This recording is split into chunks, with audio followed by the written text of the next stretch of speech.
আজকে আপনাদের দেখাবো সাদা ডাঁটা, অনেক জায়গায় এটাকে মিষ্টি ডাঁটাও বলে, সেই ডাঁটা দিয়ে শোরবা মাছের রেসিপি। চলুন দেখি। কড়াইয়ে আগে তেল দিয়ে নিলাম। তেলটা গরম হয়ে গেলে প্রথমে মাছটা ভেজে নেবো, শোরবা মাছটা। এবার একটা একটা করে মাছগুলা দিয়ে দেবো।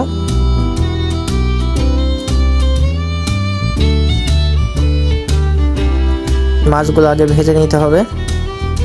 মাছে হলুদ, লবণ এবং ঝালের গুঁড়া মাখাই, তারপরে ভাজলে মাছটা সুন্দর মতো ভাজা হবে, লেগে যাবে না কড়াইয়ে।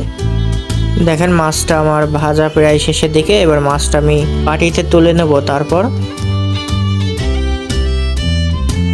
এখন আবার হালকা একটু তেল দিয়ে দেবো, দিয়ে পেঁয়াজ, রসুন এবং কাঁচা ঝাল ভালো করে ভেজে নেব।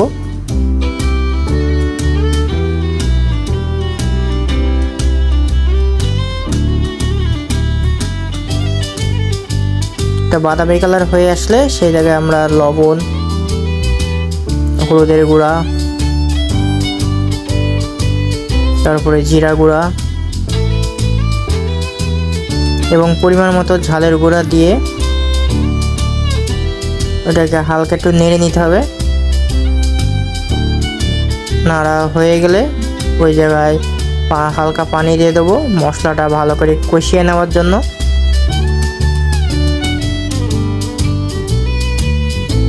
ঢেকে দেবো। দেখেন মশলাটা, পানিটা শুকায় যাচ্ছে প্রায়। হ্যাঁ, শুকায় গেছে। এবার ভালো করে কষিয়ে নিয়ে ভেজে নিতে হবে মশলাটা দিয়ে। এবার আমরা সেই মিষ্টি ডাঁটাগুলো দিয়ে দেবো, সাদা ডাঁটা, ওগুলা দিয়ে ভালো করে নাড়বো। মশলাগুলা ভালো করে সাদা ডাঁটার সাথে মিশিয়ে নিতে হবে।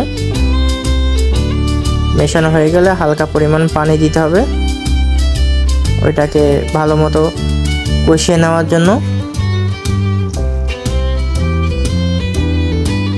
ঢেকে দেবো। একটু নেড়ে দিতে হবে যেন নিচে না লেগে যায়।